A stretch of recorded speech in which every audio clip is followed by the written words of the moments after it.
O tanong, natutuwa ba ang Diyos sa mga banal? Sabi ni Elipas, anong sabi niya? May kasayahan ba sa makapangyarihan sa lahat kung ikaw ay matuwid?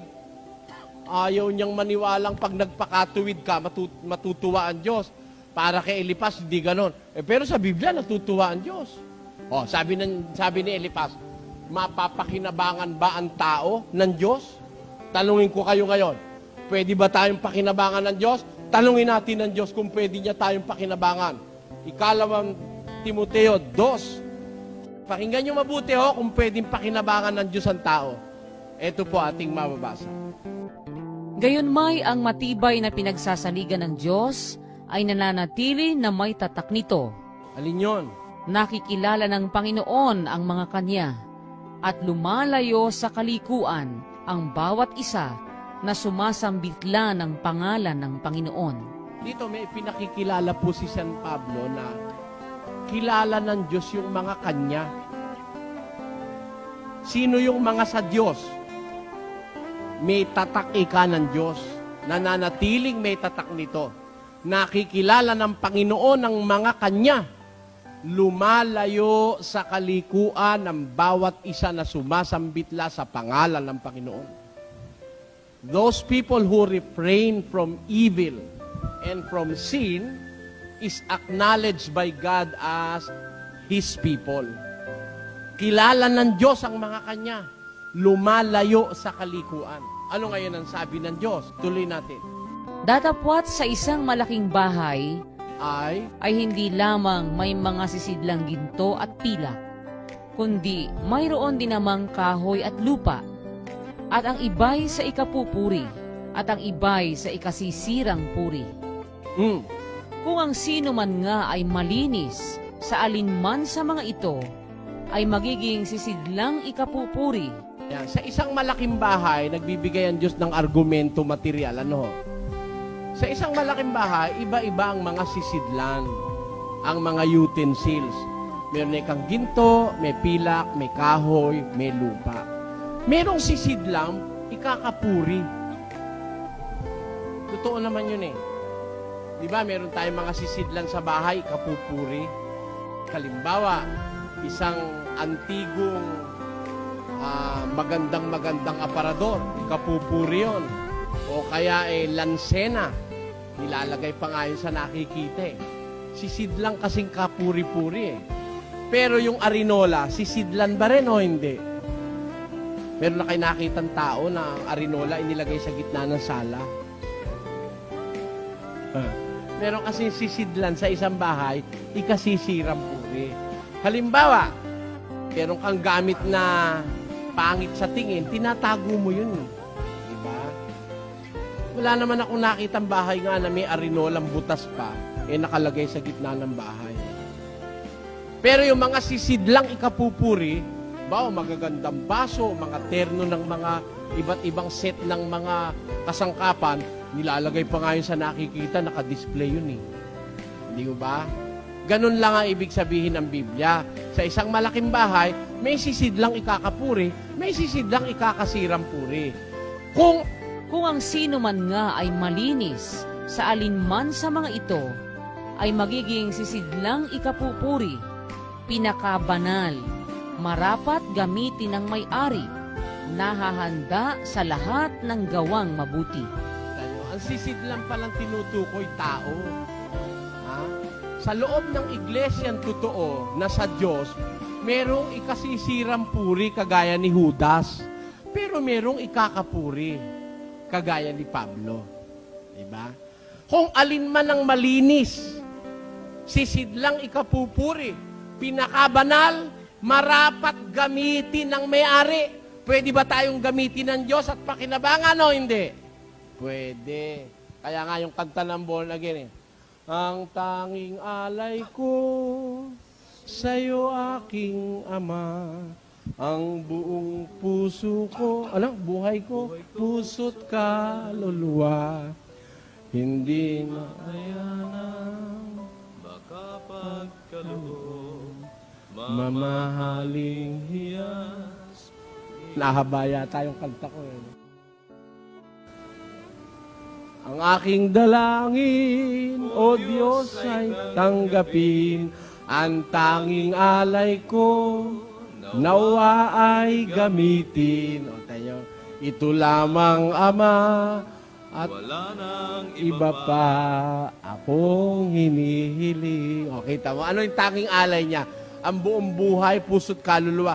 Gamitin mo, Ama. Hindi naman ako tutol, tama naman yun eh. Talagang pwede tayong gamitin ng Diyos. Halimbawa, ako, ginamit ako ng Diyos dito sa dalawang ito. Dati kasi yon sakristan sa San Fernando, yung mataba. Ako, bilang maliit na kasangkapan, ginamit ng Diyos para maituwid yung kanilang maling paniniwala. Kaya, pwedeng ang tao gamitin ng Diyos sa kapwa. Halimbawa, may pulubi, walang makain. Gusto ng Diyos yung pulubi mabusog. Nakita nung isang merong pera, naawa, sabi ng Diyos, hoy, bigyan mo 50 pesos yan ng makaraos. Diba? Nagtaka pa nga yung kuripot eh. Nadukot niya 50. Sige na nga, yun na nga lahat. Nung maibigay niya, naparami naman yata yung naibigay ko. Ha? Hindi niya alam, kinilos lang siya ng Diyos para makaraos yung pulubi, makakain. Di ba? Kaya yung tao, nakakasangkapan ng Diyos sa kapwa. Lalo na kung malinis ka, ikaw ang laging gagamitin ng Diyos sa isang malaking bahay. Kung alin yung sisidlang malinis, yun ang ginagamit. Di ba? Di ba? Iinom ka. Alin ang kukunin mong baso? Di yung nakataob. Hindi ka kukuha ng basong nakatihayan at may gumamit na nun. Di ba ganon, mga kapatid? Kung alin yung nakataob na alam mong malinis, yun ang gagamitin mo. O halimbawa, marami mang baso dyan, nakatihaya ng lahat, gamit na. Para sa paningin mo hindi na malinis, kahit na hindi inuman yung tasa ang kukunin mo, yun ang gagamitin mong pag-iinuman eh. Tama o hindi? Kaya sa isang malaking bahay, kung alin yung malinis na kasangkapan, yun ang ginagamit ng may-ari. Ganon din ang tao. Pag ang tao yung malinis at banal, laging ginagamit upang pakinabangan ng Diyos. Ngayon, ang sabi ni Elipas, may pakinabang ba ikaw ang makapangyarihan sa lahat kung ikaw ay malinis? Mali ang sinasabi sa talagang diwa ng Biblia. Kaya kung hindi tayo mag-aaral, mga kababayan, ano mapapala natin? Basta nabasa sa Biblia, akala nyo iba, basta't nabasa sa Biblia, salita na ng Diyos. Mali po yun. Sa isa pong banda, kung hindi mo alam na basahin ng Biblia, ang mangyayari ho sa'yo meron ng kontra Sabi rito, wala raw pakinabangan Diyos sa tao. Sabi naman dito, pwede naman gamitin ng Diyos ang tao. Di magkakontra. Bakit magkakontra? Kasi, hindi parehong salita ng Diyos. Yung isa'y salita ng Diyos, yung isa'y salita ng kalaban ng Diyos. Tignan mo muna, bakit kontra? Baka yung isang salita ng Diyos. Yung isang salita ng demonyo. Pareho mong kinuha Tapos pinagbintangan mo ang Biblia na kontradiksyon. Hindi. Pag parehong salita ng Diyos, hindi pwedeng magkontra. Basa. Pakinggan nyo sa 8 ng Kawikaan. Ganito po ang ating mababasa. Lahat ng mga salita ng aking bibig ay sa katuwiran.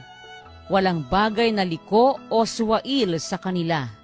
Lahat ng salita ng aking bibigay sa katwiran, walang liko, walang kontradiksyon, walang swail.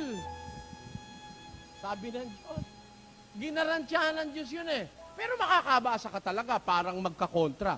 Kaya lang, iintindihin mo muna, baka naman magkaibang panahon. O baka naman hindi parehong salita ng Diyos. Baka yung isa ang nagsalita, tao. Yung isa naman na nagsalita ay ang Diyos. Maaring magkakontra nga dahil hindi naman magkapareho isip ng Diyos at ng tao. Maaring yung isa naman talagang kakontra dahil ang nagsalita ay si Satanas, kalaban ng Diyos yun.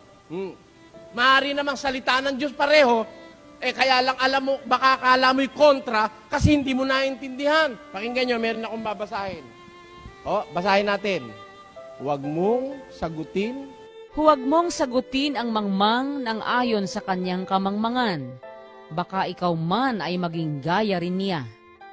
Sagutin mo ang mangmang ayon sa kanyang kamangmangan. Baka siya'y maging pantas sa ganang kanya. Kita nyo? Magkasunod na talata, magkaiba eh, oh. Pakiulit. Huwag mong sagutin ang mangmang ng ayon sa kanyang kamangmangan. Baka ikaw man ay maging gaya rin niya. Ayun. Huwag mong sasagutin ng mangmang ayon sa kanyang kamangmangan. Baka maging gaya ka rin niya, maging mangmang ka rin. Tuloy. Sagutin mo ang mangmang ayon sa kanyang kamangmangan. Nakita niyo? Pagka nga nabasa mo yan, malulugaw ang utak mo. Biro mo nga naman magkasunod. Sabi doon sa unang instruction, huwag mong sasagutin ng mangmang ayon sa kanyang kamangmangan, baka maging gaya ka rin niya. Tapos, doon naman sa susunod, sagutin mo ang mangmang ayon sa kanyang kamangmangan. At, Baka siya'y maging pantas sa ganang kanya. kita nyo, magkakontra o hindi? Magkakontre. Kung ang babasa, walang unawa. Pero, pag ang babasa po ng dalawang talatang ito'y nakakaunawa ng Espiritong galing sa Diyos, hindi magkakontre. Gusto nyo patunayan ko sa inyo, mga kababayan?